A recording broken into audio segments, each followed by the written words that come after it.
Imagine this. It's the year 1913. You're driving through the city in your brand new, shiny automobile.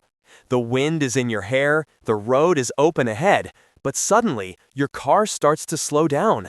The fuel gauge hits empty. You look around, and then you see something strange. A small place by the roadside, almost like a workshop. A few people have stopped their cars there. You drive closer, curious.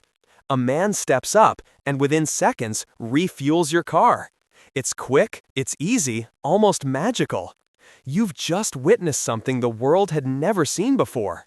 That small, simple moment marked the birth of the first gas station, a turning point that would change human freedom forever. Soon, gas stations started spreading across the country, thousands of them from coast to coast. Driving was no longer a luxury. It became a symbol of independence. For the first time, people could go anywhere, anytime.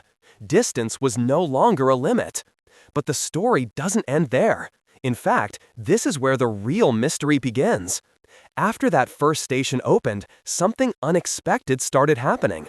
Driving became so common that cars filled every street.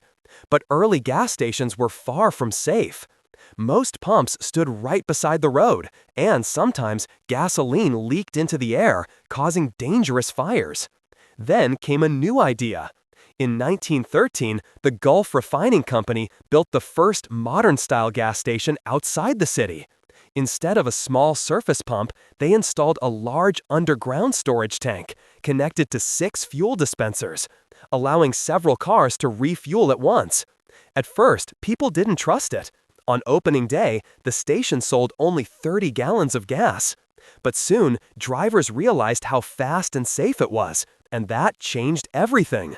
The modern gas station was born. By the 1920s, gas stations were everywhere.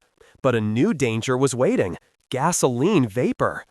Gasoline has a flash point of -40 degrees Celsius, meaning it easily releases flammable vapors even at normal temperature.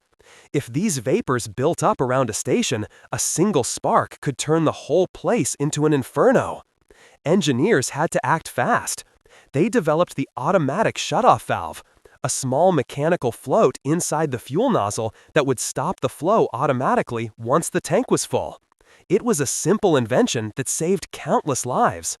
Even then, danger never fully disappeared. Vapor buildup in storage tanks remained a threat.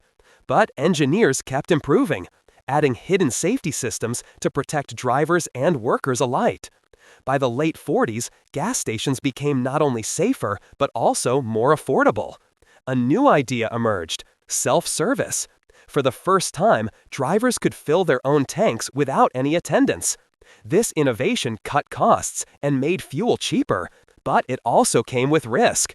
People overfilled their tanks, spilling gasoline onto the ground. Fires and accidents were common again. So engineers introduced the same automatic shutoff nozzle, making self-service stations safer for everyone. At first, gas pumps were simple, just pipes and valves. But over time, they became mechanical masterpieces, beautifully engineered systems of precision and safety. And yet, innovation never stopped. Today's gas stations are fully automated, digitally monitored, and even connected to the internet. Electric cars have brought a new era of charging stations, where power flows not from fuel, but from electricity. We've entered a digital revolution of energy. But that brings a question. As we move forward into this new age, could hidden danger still be waiting for us? Are our systems truly safe? Or are we heading towards challenges we don't yet see? The truth is, every step of progress creates new responsibilities. As we embrace new technologies, we must stay aware, stay alert, because the future isn't just about innovation, it's about how safely we use it. If we handle technology wisely, we can build a future that's not just advanced, but also safe, sustainable, and free.